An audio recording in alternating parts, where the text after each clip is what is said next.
What's going on, everybody? Welcome back to Earth's Mightiest Idiots, where we are nerds. We are idiots. We are nerds who are idiots. We've decided we're not going to record every single week, but hey, we'll always be here when you need us. It is true. It is true.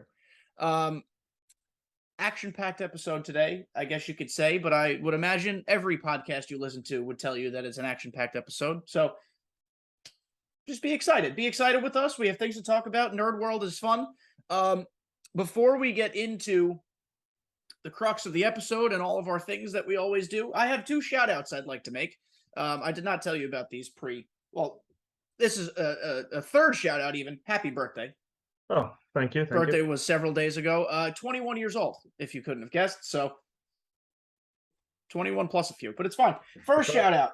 I was home back on Long Island recently, and I found a store that I'm going to make it a point to shop at every time I'm home. It's called Blast from the Past. It's in Bayshore. If you're a local Long Islander, if you're not a Long Islander, you have no idea what I'm talking about, but just make a trip. Make a trip. I mean, I purchased from this person. It is all old toys and games and Yu-Gi-Oh cards, Pokemon cards, baseball cards, He-Man, everything. This is a still in box 1994 Green Ranger with what they call karate arms. Amazing. And it's not attached anymore, so it came with the original tag. Wow. This store is unreal. I could have spent hours in there. I only spent about 20 minutes. Super cool guy who runs it. I couldn't get his name. I totally forgot, but reasonably priced, gave good deals, bundled some stuff. He should be. He should be a subscriber. But an amazing store. Shout out.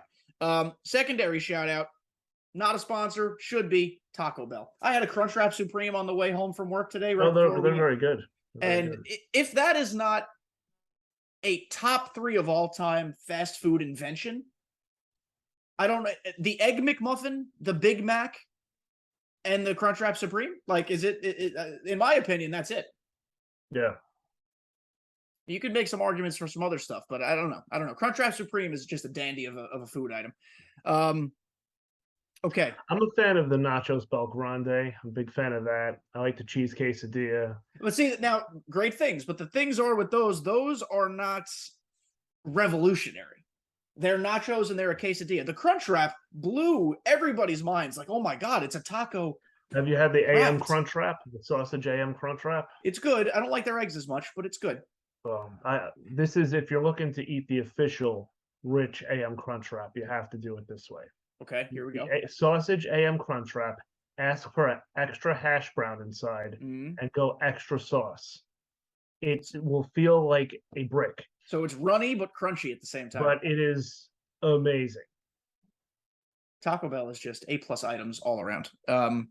Probably my favorite food group, period. You can eat it anywhere. You can eat it if you're hungry, you're not hungry. They invented fourth meal.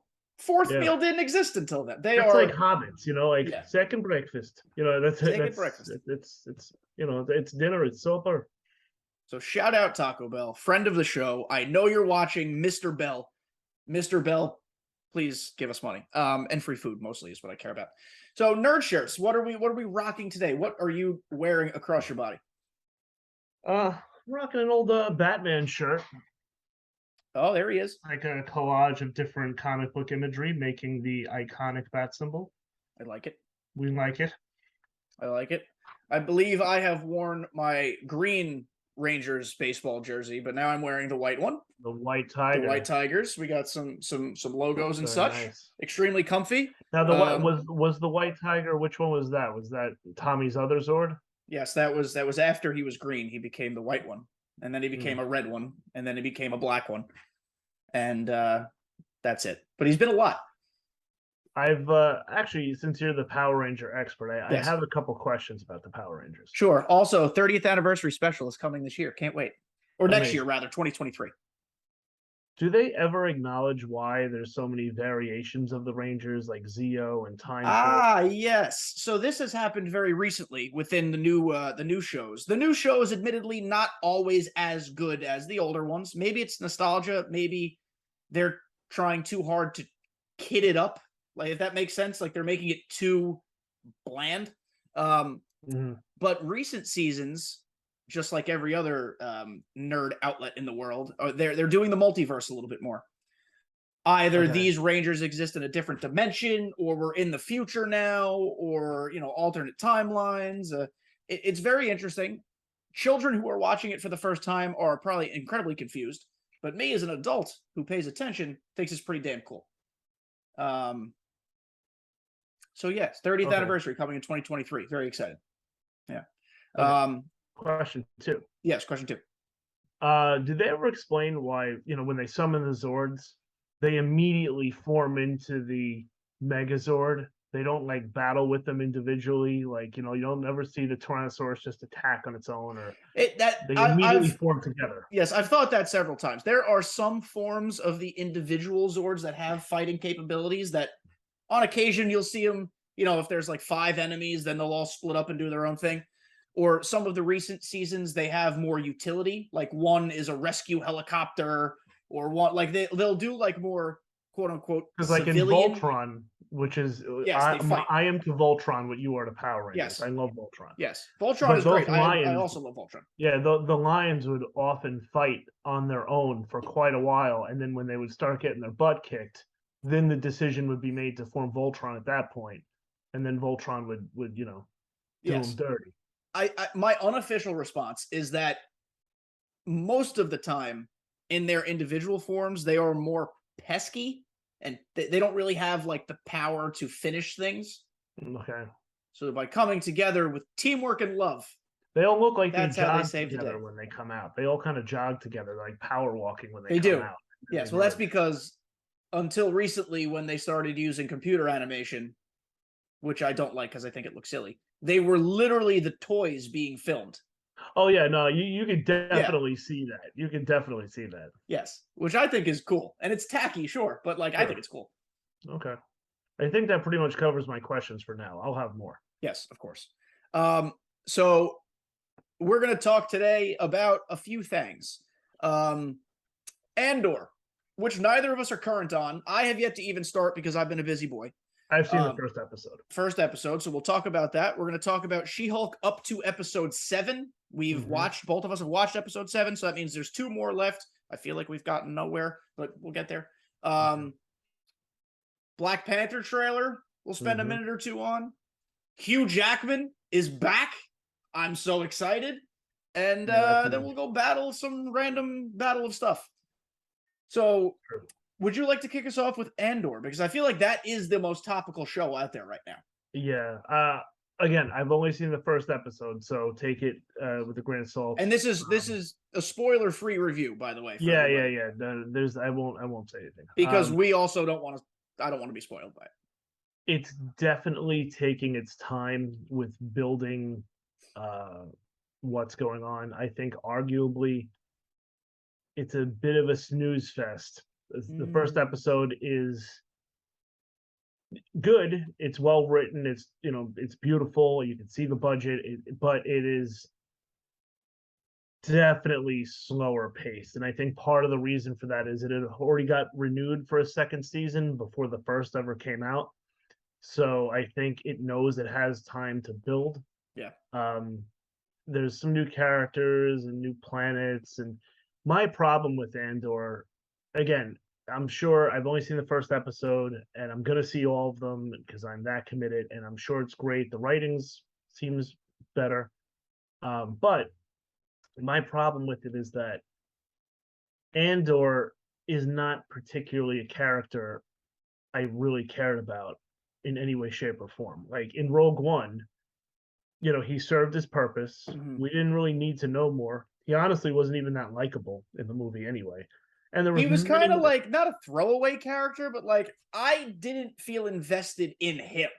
No. So yeah, I mean, there was more interesting characters I would have liked to know more about than him.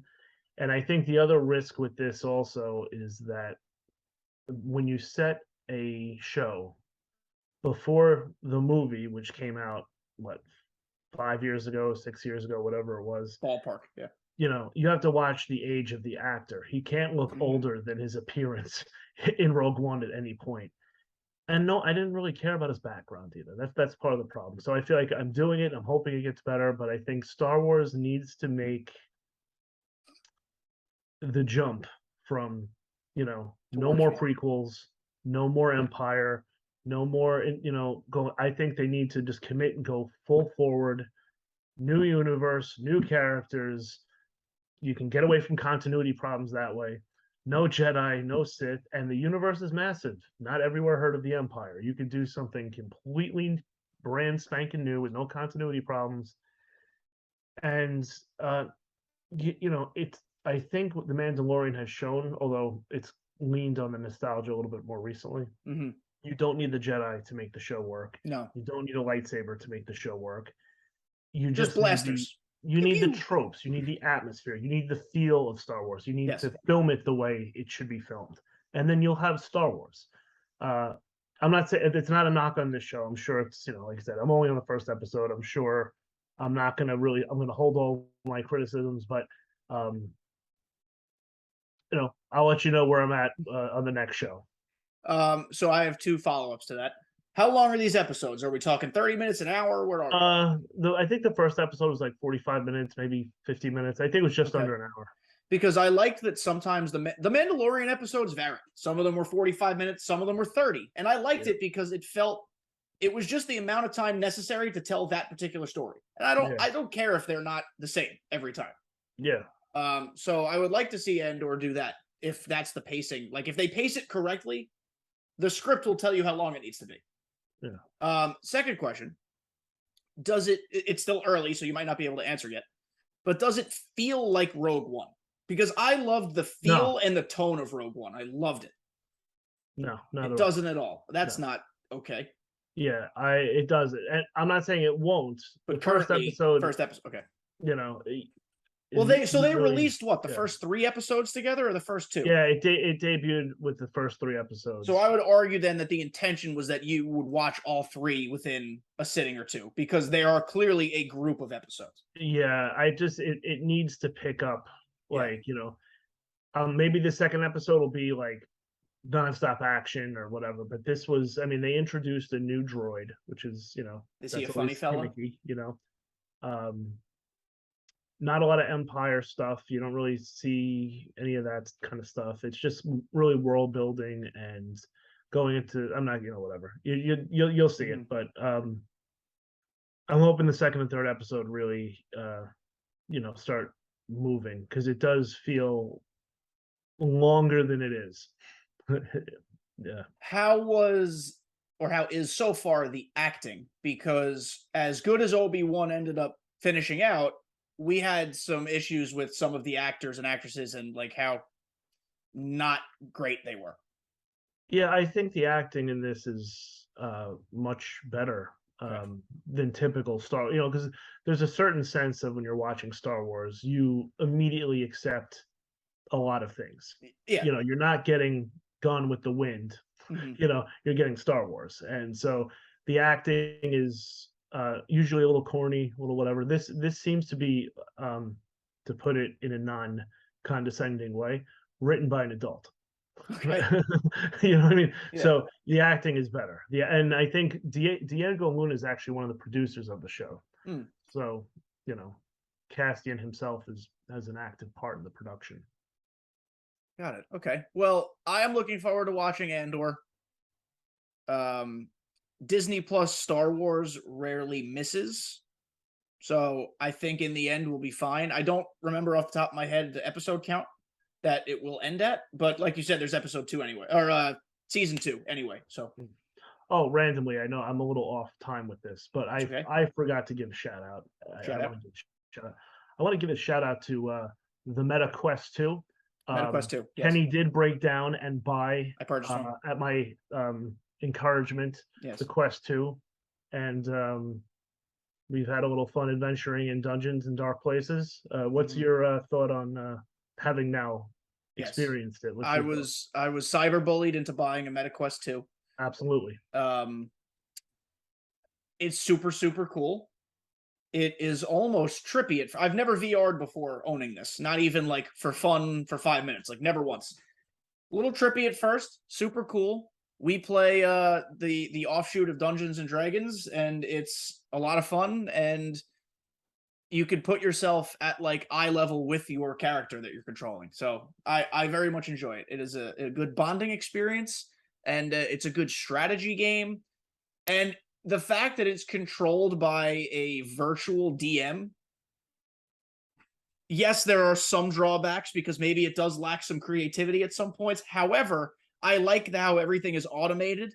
Yep. And enemies are constantly coming at you from all sides, like more than a DM could possibly program themselves. Like I enjoy that the story is being driven by someone who's not actually there, because this way we can all enjoy playing the map at the same time.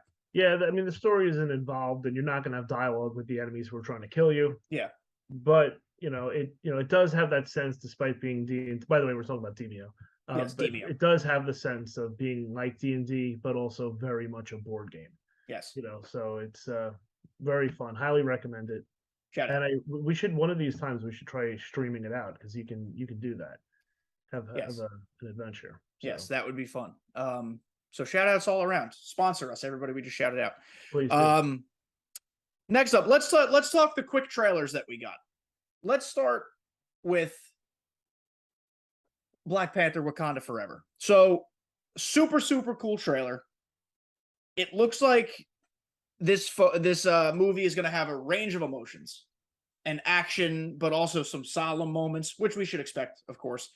My big takeaway from it, other than the intimation, if not downright confirmation, that Shuri is Black Panther. Yeah, that's not surprising. I pretty much called that forever ago. The best part about the trailer, it looks like Namor is going to be a complete badass. He looks super cool. The whole world of whatever they're calling it now down there is super cool. It hopefully won't be like campy mermaids like why am I blanking? Aquaman. I don't know why Aquaman blanked, but yeah, hopefully it won't be like campy and weird like Aquaman. Not that movie was terrible; it was fine. I am very much looking forward to it. Movies. A lot of their movies are just garbage. Yeah, I am very excited. I love the first Black Panther. Obviously, this does not have the titular Black Panther that we knew from the first one, but I'm still very confident that this will be a very good movie. Yeah. I think there's two schools of thought. You had the people who did not want T'Challa to be recast, and then the people who wanted him to be recast. There's a very large social media, of course, social media movement right now to recast T'Challa. It's because they feel as if they're like discrediting Chadwick Boseman's legacy by just like forgetting about T'Challa. I don't know how I feel. I'm in the camp of not casting. I don't know how I feel. I think in comic books, monikers, mantles are taken by different characters all the time. We know that the people of Wakanda are very noble and good people for the most part. I think Shuri or M'Baku becoming the Black Panther is totally fine. You could still honor his memory. I think they're doing a pretty good job. I don't know how they're going to explain away his death in the film, but that's the only part of the movie that worries me, because this might sound petty. If they botch his killing off, even if the rest of the movie's amazing, that could really ruin the movie for me. Yeah, I to the credit of the people who put this movie together, it's with the way everything happened, the way it happened, because Chadwick Boseman fought this battle, unbeknownst silently to anyone. So there was a lot of rewrites, a lot of changes, and blah blah blah blah. Well, and Ryan Coogler, the director and writer, is outside of even Marvel, like a Hollywood genius. Creed is incredible movies, which I believe he wrote and directed too. He's really smart and really creative. So, I mean, I have confidence, but I'm also a little worried. Yeah, I do like the decision with Namor, because I think most people know this. I don't know if everyone knows this. Namor came before Aquaman. DC ripped off Marvel. Now, comic book companies rip each other off and copy each other all the time, so it's not unheard of. But Namor came first, and they have almost identical storylines. They're both Prince of Atlantis. They're both. I mean, it's almost identical in every way. So I think it was a smart move, changing it up, kind of making it feel more grounded, inspired by Mayan and Aztec Yes. culture. I think that's really smart. I like that he still included the little wings on his feet. I think that's very cool. I like that we saw him flying with it too. Yeah. Um, Well, I I saw a like, theory too about that. That how the Black Panther gets his or her strength from the herb. Maybe the king of Atlantis or whatever they are. I forgot what they're actually calling the civilization, but maybe they yeah, I get the don't remember. It's power something with a T. from I forget. from their god, whatever the Yeah, name of that god is. Now the winged bestows serpent. I power think on them. it's I'm pronounce. It's what I can't pronounce it, but Yeah. it's a winged serpent. Yes. And It just looks as super cool. yeah, I think just as like Moon Knight is the Avatar. the one for Yeah. Khonshu, Black Panther is for Bast. Now you have Namor as the one for this winged serpent. So I think that's very cool. I know Ironheart. I think we gotta look at Ironheart's We didn't really thing get the in that. suit too much, unless I missed it because it was fast. No, But you we got it got from the feet her. up. We got her in the mask, in the helmet. Yeah, I don't know. I was never really a fan of Ironheart in the comic book, so I feel like we don't really need this. They do it this way, so I think anyway that they don't need to give her an origin story movie. Her Yeah, movie or TV show, obviously in this case, will be essentially an origin, but we're not going to see her hammering away at the suit. That's going to happen yeah. now. I don't. I guess they're making her Wakandan Yeah, which I think is smart because because she with has the their tech. technology and Yeah, especially when Shuri was talking to Bruce and Tony about, oh, mm-hmm. why didn't you just science talk, Yeah. like, oh, I didn't think of that. So Shuri is brilliant, so I think it's a smart move. The only thing they need to be careful about, and I think it's too late at this point, is that there's a replacement for every single Avenger. There is. Every replacement is a woman, which is fine. But for the most part, have Ironheart, you have Kate Bishop, you have the Mighty Thor, yeah, like they're and it's very female centric, which is fine. But I think they're making the mistake where you think you have to write a female character strong by making men seem stupid. That was my big criticism with Love and Thunder, is that whereas Ragnarok walked the line between funny and a little gritty, Love and Thunder was just goofy, and Thor looked Like an idiot. incredibly stupid. And I think it was like two steps too far. It was like on the line and then it crossed the line. So Yeah. I think I have no problem with good female heroes. I think that's great. But we need to bring some of the alpha male testosterone people back in. We Well, got to get yeah. Hulk back to being like savage and hulky. Mm-hmm. I'm a little done. I was not a fan of Professor Hulk. I'm still not a fan of Professor Hulk. I like my Hulk to be the Hulk of like Avengers 1, the Hulk of like Incredible Hulk. I'm not a fan of this Hulk at all.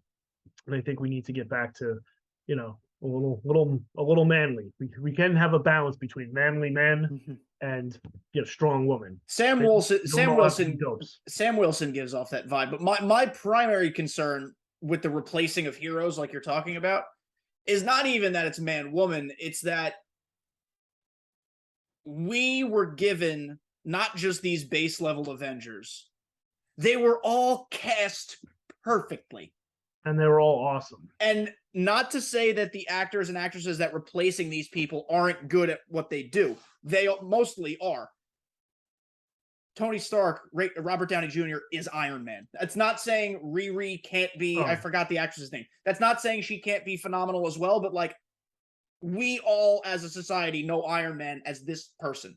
It's very tough to expect someone else, especially someone as young as yeah. her, to follow in that shadow. Now, obviously, they're going to write the character her own unique way, different backstory, different life circumstances. I get it. But the powers are Well, she needs basically the same. to be more of a side character. Not even a side character. Let's just start Yeah. giving us new, unique stuff that has nothing to do with the old Avengers. That's what I would like to see. See, I think they brought in some new characters who I think will add value to the franchise, but there's a bunch that I think add nothing. Like Sylvie, I love Sylvie. I'm excited for Loki season 2. I think, and I saw these theories online. I agree with them. I was thinking the same thing. I think the TVA is not just going to go into, Kang the Conqueror, which is building up the next thing. I think that's going to link into Deadpool and Wolverine and the Fox universe coming in. Yeah, that would make sense. Yeah. That's like talk about characters they've introduced that are useless. The Eternals are all useless, in my opinion, far. I love how the only movie to acknowledge the giant man out of the planet is She-Hulk, and it's a passing headline. That if you didn't pause or look at the spoilers and Easter eggs, you never would have seen it. I heard a rumor of an Eternals 2. That does not need to happen. Eternals was a snooze fest. It was a substandard movie. I think if you look at generally the less popular Marvel movies, people think are like Iron Man 3, Thor: The Dark World, Incredible Hulk, maybe. To me, those films, especially Iron Man 3, really benefit retroactively from Shang-Chi. Mm-hmm. But those films are masterpieces compared to the Eternals. They never need to see them again. The problem with we're talking about a movie that came out months ago, but it's fine. The problem with the Eternals, it was not even too ambitious. It was just that we fell in love with all these characters before the Avengers because they had their own stuff first. You're expecting us to fall in love with 8 to 10 characters at once. I can't remember any of the names except Icarus because he's the one who flew into the sun. I don't care about these people. Athena. I don't care. I think that's it. The director, she's phenomenal. It's not her fault this movie wasn't good. No. The scenery was great. She's made other films that are out of this world. This movie just stunk. Yeah. Yeah, it really wasn't good at all. And to top it off, I saw it in a movie theater I will never go back to. I didn't even enjoy my theater going experience. What would give it more weight as being a must-see is if there were real consequences that echoed across multiple movies of that man ripping out of the celestial. And there haven't been yet. There should be. I mean, that would be a global. I mean, it's got to be mentioned in Guardians of the Galaxy and stuff like that, right? I mean, hope so. Maybe maybe in the Christmas special we're getting this year will be the first real, true acknowledgement of what happened. Yeah, I just And the other thing too is I don't know if everyone knows this or not either. At the end of the movie, Harry Styles has a little. He plays a character who comes on. That's Thanos' brother. I don't care about Harry Styles, the musician, as I am an almost 30-year-old man. However, he's kind of a cool actor, and I'm kind of intrigued about where that goes. Plus, he's got a little garden gnome who travels around with him. Yeah, well, that's the thing. The reason Thanos is purple is because he's got a deviant gene. Like when Eternals talk about the deviants and this and that, he's got a deviant gene, and that's Thanos' brother. Starfox, They'll probably right? never go into that because Thanos. Starfire. Yeah. No, did you see they have a thing in Disney now for King Thanos? There's some images of King Thanos. Yeah, it's just different stuff. Yeah, I saw that. Yeah, they were talking about that. I would like to hope that we don't go back to a Thanos. He had his time, he had his moment. We need to go on to something bigger now. Yes, we're in the end game now. We're beyond the end game now. Okay, moving on. Deadpool 3. Ryan Reynolds and Hugh Jackman are a gift. Whether that be in Deadpool and Wolverine form or just as buddies. And I am so excited. I was so excited for Deadpool 3, period. I love the Deadpool franchise. The first Deadpool is obviously the best one. Deadpool 2 was also hysterical, so I'm not going to complain about it. More Deadpool is good. I can't wait to see Ryan Reynolds make fun of how cookie cutter and safe the MCU is, because that there are going to be jokes about that. Definitely. And Hugh Jackman is brilliant. So it should be other meta jokes too, with Josh Brolin being Thanos and Cable. Yes, that needs to happen. Listen, I am not the largest fan of the original X-Men universe because there's no talk about continuity problems. I don't understand any of it. Logan was an incredible movie. Very much enjoyed it. There are other one-offs that were very good. I just like Hugh Jackman, period. I went to go see his one-man show at Madison Square Garden several years ago. That was incredibly cool. I'm excited. I think it's going to pick off, like we said before we recorded, after that post-credit scene after X-Men Origins, where new Deadpool can now make fun of old Deadpool. Yeah. They at least have to make reference to it. I don't know. What do you think is going to happen? I can't wait.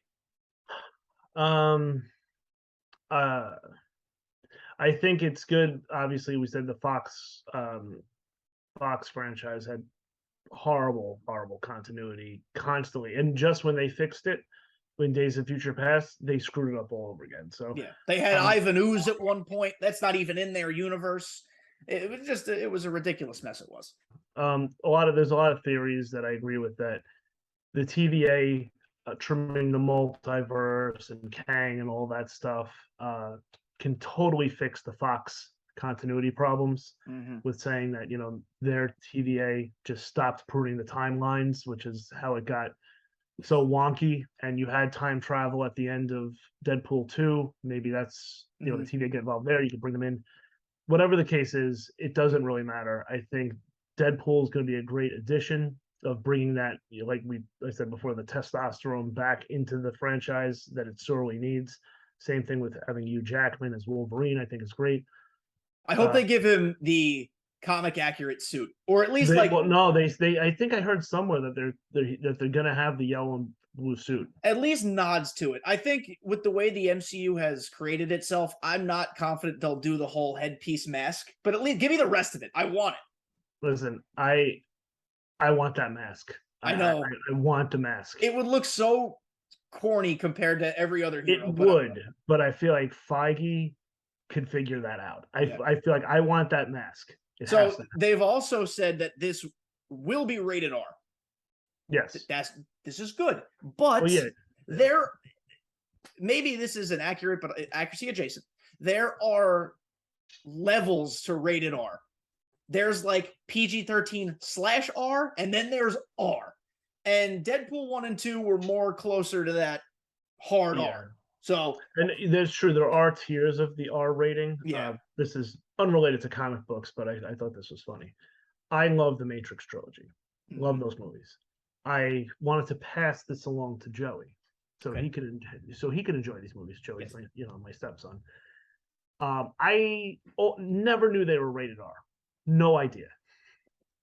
Family friendly R. Sorry, I can't speak. Exactly. Yeah, exactly. So, he saw the movies, and then and I was like, oh, this is. We never let him watch an R movie before, and I was like, wait, that's a rated R movie. Yeah. So yeah, there are definitely tiers of R. That was a movie that I think was rated R at the time because of the whole Columbine thing and the shooters and whatever. I think by today's standards, it would be a PG-13 at best. But yeah, there are definitely tiers of R, and I think Deadpool needs to really commit to the level of R that they had with the other show. The fact that Ryan Reynolds is the entire reason this character exists in movies because of how hard he fought from the very beginning, and because he's a producer on all this stuff, and he's really embraced this character, which I appreciate tremendously. I don't think he will let it stray too far. And this might be naive. I would like to think that if they were going to water it down, he would have said, no, let's just not do it. With how invested he is in the character. No, I know everyone has the Disney concerns of Disneyfying or whatever. I actually have a ton of confidence in this to be pulled off. I think it's going to be good. Let's do it. I can't wait. Lastly, through 7 episodes, She-Hulk. Last time you saw us, I believe we were through 5 episodes, or 4 or 5, something like that. Yeah, I think episode 6 was the demon. Was that? I think the. Oh no, that was 4. 5 was the which one was 5? Just one of all those dates. The wedding was 5, I think. The wedding with Josh. That's what. No, the wedding was 6. The one we just watched, episode 7, was when she and Josh. That's right. Yeah. Went on more dates and went to Blonsky's escape thing. Yeah. So last time you heard from us, my opinion was, I like that it's self-isolated. I like that it's got its own tone. I like that it feels like a weekly comic book, like a serial type of thing. Now through 7 episodes with 2 left, I still get the occasional chuckle out of the episodes. I very much enjoy Tatiana Maslany. I believe that's how you say her last name. I think she's a great actress.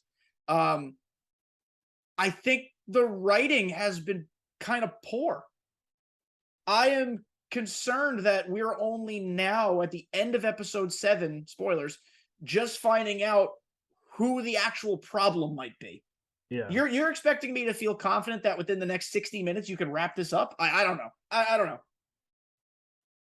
Yeah. Well, this She-Hulk was another show that went through some revisions and changes and orders, and I think maybe with the original way it was, maybe it was paced better. It is a little clunky over here, and we still haven't seen Daredevil other than his mask. I know I saw a rumor that that's this week actually. So I saw some thing floating around, but yeah, I think ironically, I actually liked the last two episodes.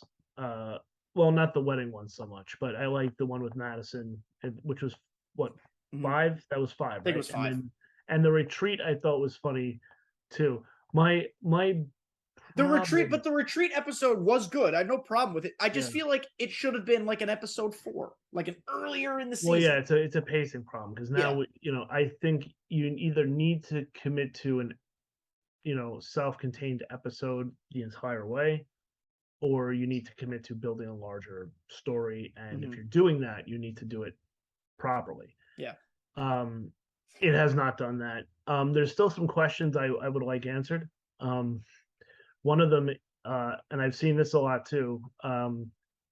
Titania, who's going around living her life, she never had to answer for breaking into that courtroom. No. Just so you know, the average person, if they did that, they would be in prison. I'd also like to know where her powers. Why was she breaking? Yeah, why was she even breaking into the courtroom to be stopped? What was she doing there? Yes. So that's one thing. But that, I have a feeling we'll never find that out. And something tells me Titania, who was clearly the very first foil for She-Hulk in the show, she's going to have nothing to do with the intelligentsia because she's not that smart. So, like, she's almost a throwaway. Yeah, I think the intelligentsia is going to be connected with the leader. I hope so. That would make this slow burn pay off a little more for me. It would also make sense as to why they announced that the leader was coming back at D23 weeks ago, because if we just saw him randomly pop up in She-Hulk, there would be a lot of people who'd be like, oh, I don't know who that is. Yeah, I think the other problem with this, though, and this is my own thing, is that it's clearly has connectivity, even if it's hokey and goofy. It still has story threads that are clearly connecting to other things. I do have a problem with that only because it is such a goofy show and it almost seems like another reality. Yeah. And how goofy it is in comparison to some of the other films. So the fact that it has implications, larger implications in other shows, kind of irks me. Well, and along those same lines, so they've introduced a lot of, and the CGI still sucks. Yeah, they've introduced a lot of like E-list characters. That might not even be low enough in the alphabet. They've introduced some characters at the retreat episode. Porcupine, Mr. Immortal. Like, they've introduced some characters who are surely interesting. I'm not saying they're not. I actually like the episode Mr. Immortal. I thought that was funny. I have no complaints with it. A character no one cares about, regularly committing suicide to get out of a marriage. Yeah. And, I think that and when he jumps out the window because he can't deal with them, very funny stuff. But like 10 years ago or whatever it was, when the first Avengers film came out, powered people were like, what the heck's a powered person? And now just out of nowhere, everyone's snapping their fingers and they got weird stuff going on. Well, you had this guy walking around Man-Bull. He's, That's what I don't need explanations for every single character. That's unrealistic and that's ridiculous. But like now all of a sudden, everybody walking down the streets got powers, and I don't know the origin of that. Is the genesis that everyone's mutants and now suddenly the X-Men are just upon us? Like I don't get what's happening. I think. Is that do you get what I'm saying though? Like what I'm getting at like makes a little bit of sense. I think I'm hoping it's the same thing. Like Man-Bull. Here's Man-Bull walking around. He's a freaking Minotaur just chilling. Yeah. He's he's a mutant. He is clearly a mutant, and no one seems to bat an eye about it. No. I would like to think that going back to, again, Loki at the end, when Sylvie stabs He Who Remains. That just created everything? And I think things got so screwed up. And he says, he was past right before he was stabbed. He was past that threshold that he couldn't see what was happening. And then he was stabbed. Everything changed because when Loki went back to the TVA, no one knew who he was. Mhm. I would like to think that there were long-term consequences, and that things, maybe the people living in the 616 universe don't even, aren't even aware of it. Whereas before, maybe when they got blipped out, blipped in, what, maybe something happened there. Maybe it's connected to the giant man ripping out of the planet. Something got screwed up. And I think I heard somewhere, and I think it would make sense that maybe we're starting to see mutants now because of like long-term effects of being blipped back, Maybe. like the radiation off of the stones Mm-hmm. when I mean, that would make sense. But the only problem with that is you can't have certain characters be brand new. Like Magneto, for example, the core of his character comes from Yes. being in World War II from the concentration camp. Yes. That can't be changed. We can't just have Eric Lyncher now at 10 years old discovering himself. That doesn't work. The other thing too is I hope, going back to Hugh Jackman Wolverine, I really hope there's another flashback because you can connect him and Steve Rogers during World War II because they did encounter each other, in the comic books at that point. And since we had flashbacks in the Wolverine and Wolverine Origins, I think it would be really cool to get Chris Evans back to have an interaction with Wolverine during World War II. I think that would be cool. So I think you could arguably say that scene with Sylvie might be one of the most important scenes in MCU history. I think it is. I really think that moment has had massive consequences that they haven't elaborated on. I mean, it gave us No Way Home. So no one's really talking about it. Just because it gave us No Way Home, I'm happy. Yeah. No Way Home has made my life to this point. Well, that's the thing. I think all this multiversal craziness, because you're like, oh, what broke, because when No Way Home happened, it was, Doctor Strange's spell. And then with this, it was stabbing He Who Remains. And then with Multiverse of Madness, it was something else. I think all of it, there's different causes for the multiverse, but I think all of it is allowed to happen because he was stabbed in the Citadel. I think had he not been stabbed, none of those things would be going on. Super cool theory that won't pay off for like 3 years. What if the end of this phase or the end of the Kang Dynasty saga, the very, not the last scene, but the last climax of the final movie is we time warp back in time and Sylvie does not stab that first Kang and everything's right? That'd be cool. It won't happen, but that's how my brain works. I love to tie us with a bow. Things, but they have the capacity to be done really bad. Yeah. So they're either really good or really bad. Yeah. I'm hoping that's a little limited. I think remember, I have to go back to Loki again because I think there's a lot of explanation for the things we're wondering in that show, which I think is one of the reasons it's getting renewed for another season. Oh, that show was amazing. Oh, it's one of my favorites. But when He Who Remains is explaining his story, he shows the imagery of two black holes, clearly, and he said they're stacked on top of each other. So maybe one's the Marvel universe, maybe one's the Fox universe, maybe one is another universe, so on and so on and so forth, the Sony universe, whatever. Maybe all these things are just starting to, interplay with one another, and we'll get some clarification in season 2, hopefully. And if they don't connect it with that, I think that's a missed opportunity because this is a show that would allow for things that don't make sense to make sense. Mm-hmm. And Armor Wars, they're making that into a film now. Oh, that's a movie now. Yes. Yeah, cool. I like it. I think I'm down for that. I am not anti Disney Don Plus. Cheadle a fair chance. Yeah, I'm not anti Disney Plus TV shows, as we've talked about. Most of them are largely very good, but I think Don Cheadle is a movie star. Give the man a movie. Let him carry a movie. I agree. So I'm down for that.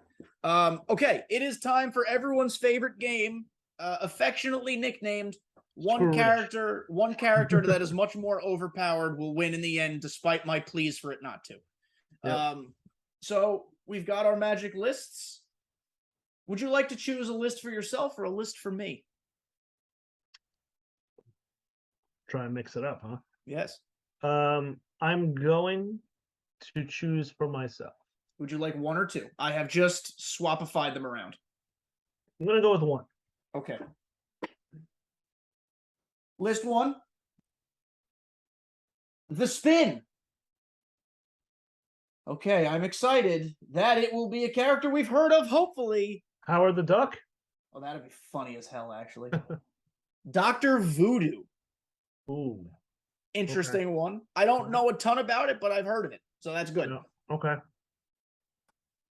Is that has like New Orleans background? What's up? Does this have a background? Yeah, in I think he might be yeah. Creole. He's connected to New Orleans, I think. Yeah. All right. And my character will be Whomst. Scarecrow. Scarecrow. Okay. We've both got some like maybe psychedelic stuff going on. Kind of. Scarecrow, yeah, okay. Like both of our power sets are not based in reality. Kind of. Ish. Yeah, you're more of the fear, chemistry, making people afraid. Mental warfare. Mental warfare. All right. So I don't know which way this will go. I think this is kind of interesting. It might be pretty even based on my current assumption, but when we come back from this very short break, I will probably tell you all that it's not even at all. Probably not. So we'll see you guys in a second. Everybody, we're back. And like I said, I would probably change my mind and say that this is not an even fight. It's not. Doctor Voodoo, first of all, is Haitian. There is a connection to the French Quarter, so we were not incredibly wrong, but he is Haitian. Let's first get that out of the way. Secondly, very powerful. At least very diverse and has access to many of some of the most powerful magical items in the Marvel Universe. Whereas Scarecrow is just a really skinny man who's not afraid of anything. He's in the mental health field and wears a sack on his face. Yes. He used to be able to transform into a monster. Apparently he can't do that no more. Yeah, so I will start with just the baseline of what Scarecrow is. I think if you are familiar with Christopher Nolan's Batman, you at least best know... depiction of him is that. Yeah, they never really dove too deep into Scarecrow there, but what they did provide was enough for you to get the gist of what he does. Yeah. He puts on a scary mask, makes you hallucinate, makes you traumatized by either your biggest fears or just fears in general. He himself cannot be afraid, which I believe in the Christopher Nolan Batman, there were some scenes where he was spooked. Yeah, but traditionally in the comics, he is written as I cannot be scared of anything. You know what? Batman the Animated Series did him really well. Also. Yeah. So Scarecrow used to be able to transform into some sort of big scary monster, which of course fits with the whole scary fear thing. He obviously did not do that in the Batman trilogy. His weaknesses, he has an anxiety disorder, which, shocker, not surprised, and don't we all, by the way.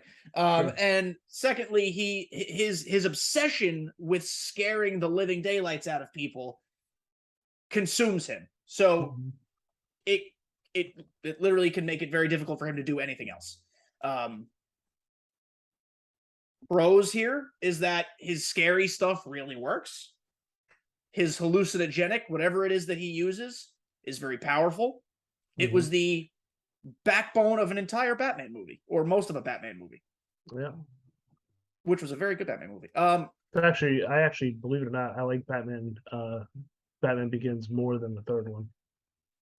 I can get behind that. I didn't hate the third one, but Batman Begins was better. Neither hold a candle to the Dark Knight, but not many superhero movies do in general. Listen, you are incredibly powerful, certainly more powerful than I am. This is your classic case of magic wizard person versus normal human being with some cool tricks up his sleeve. I don't think I'm completely over. I think I can at least give you a little bit of a struggle. My hallucinogenic doesn't care that you're a magical person, I don't think, because it's a drug. It's not based in magic. It's not based in it's science based, Yeah. essentially. So I don't think you'd be impervious to it. I think I could get you. But you have access, like I said, to some of the most powerful magical items in the Marvel library. So I don't know how long I can withstand myself. And I think that's fair to say. I think that's a good assertion. So provide the folks with some more background on Doctor Voodoo, who is clearly less known than Scarecrow. Okay. Jericho Drum. He is or was a former Sorcerer Supreme, kind of the antithesis of Doctor Strange, but still sort of a variant of Doctor Strange in many ways. Like you said, he is Haitian. He did at some point have a residence in the French Quarter of New Orleans. He does have a wide array of powers, a lot of magical based. He lots of that, spell wise. I mean, he can pretty much do anything. Very skilled in necromancy. He can commune with the dead. He can raise the dead. All that He stuff. can be dead himself. I don't know. He actually came back from the dead himself. There you go. He also got his degree in psychology as well. A learned man. I think where that might seemingly be a passe thing, I think in your case it's not, because I feel like he would be wise to a lot of your tricks, being a psychologist, himself. He's not. He's familiar with that. The other thing with your guy too is that you're not in peak physical condition. No. You're, with Hawkeye and like the Punisher and other people, Batman, it's very clear that they say they are in peak perfection. Dr. Crane is not. No. He is a psychologist. I'd be nothing without my gas mask. That's it. Well, exactly. So even though you have your degree in what you have, that's fine and dandy. You don't have a gas mask unless you can like snap your fingers and have one. Well, there's a couple things here. I can teleport. Yes. I can open portals. Yes. I have Pym particles with me, so I can shrink down and do that meme where I fly up your butt and explode out. That's the way Thanos should have died. Correct. He has, I mean, literally a plethora of powers. He has bevy, biological manipulation. So what we saw in Multiverse of Madness that Wanda does to Black Bolt, he can go, and your mouth is gone. That's just one example. But he could do other things as well. Pyrokinesis is good on that end. You would never, honestly, even get close to him to be able to use the chemical. Between being able to enter your mind, you might be more resistant to it because being a psychologist, but I can still, while I don't have chemistry, I can introduce images to your mind and plant fear directly in your head, not using chemistry. I can influence you, dominate you potentially. I don't even have to go near you for you to use that. I can use my pyrokinesis. I can fly because I've had the cloak of levitation, so I don't have to get anywhere near you to do anything. Yeah. Scarecrow I think that's a big weakness, and not just that. Physically speaking, I'm physically stronger than you anyway. Like I said, you're a regular guy who has an impressive intellect, but you don't have, outside of the chemistry. You're not an athlete. You don't have special powers. I played tennis in high school, maybe. Yeah. And you do have to get fairly close to use your gas. Well, so two things I say to that. Number one, I would be entirely reliant on you being confused as to why you were dropped into this random arena. I would have to hit you first with the gas without you knowing what's happening. That would be my only chance to even make a dent. Okay. And secondarily, I forgot my second point. So you just win. No, sorry. Secondarily is, in this circumstance, Scarecrow is not a 1v1 type of person. And that's clearly not helping my case here. But, like, he is a good team-up guy. Like, if Bane and Scarecrow are back-to-back, boom, that's the combo you want. Exactly. You could even argue Joker and Scarecrow makes some sense. You need a bruiser. attached to Scarecrow, or you need someone skilled with And weaponry. even if or you look something. in his appearances, he's always with people doing the battling for him. Yes. He's not. He's more of a mastermindy Well, type of like the Riddler. The Yeah. Riddler is not a combatant either. It's his No. mind, So, and again, I also have telekinesis, so I could even crush your things that shoot your gas out before you even get to use them. Yeah. Teleportation. I have time manipulation.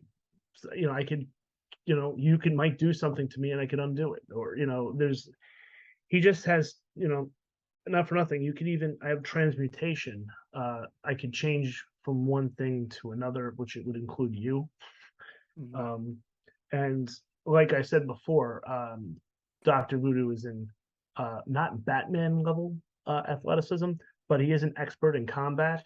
So I think between his knowledge of this, again, in psychology, he would be wise to most of your tricks, even outside of the magic.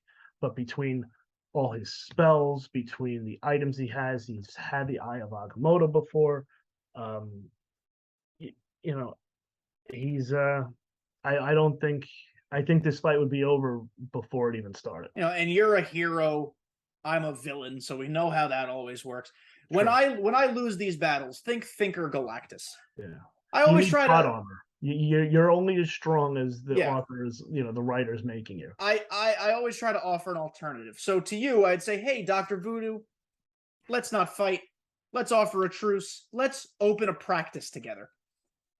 We both have degrees. We're both smart fellas. Let's open a practice. And he says, you know what? I've been looking for a good investment opportunity. And then bingo bango, here we are both making money. Yeah, I guess. Perfect. Problem solved. I think I'm morally questionable, so maybe whereas Doctor Strange might not go for such a deal, maybe Doctor Voodoo would.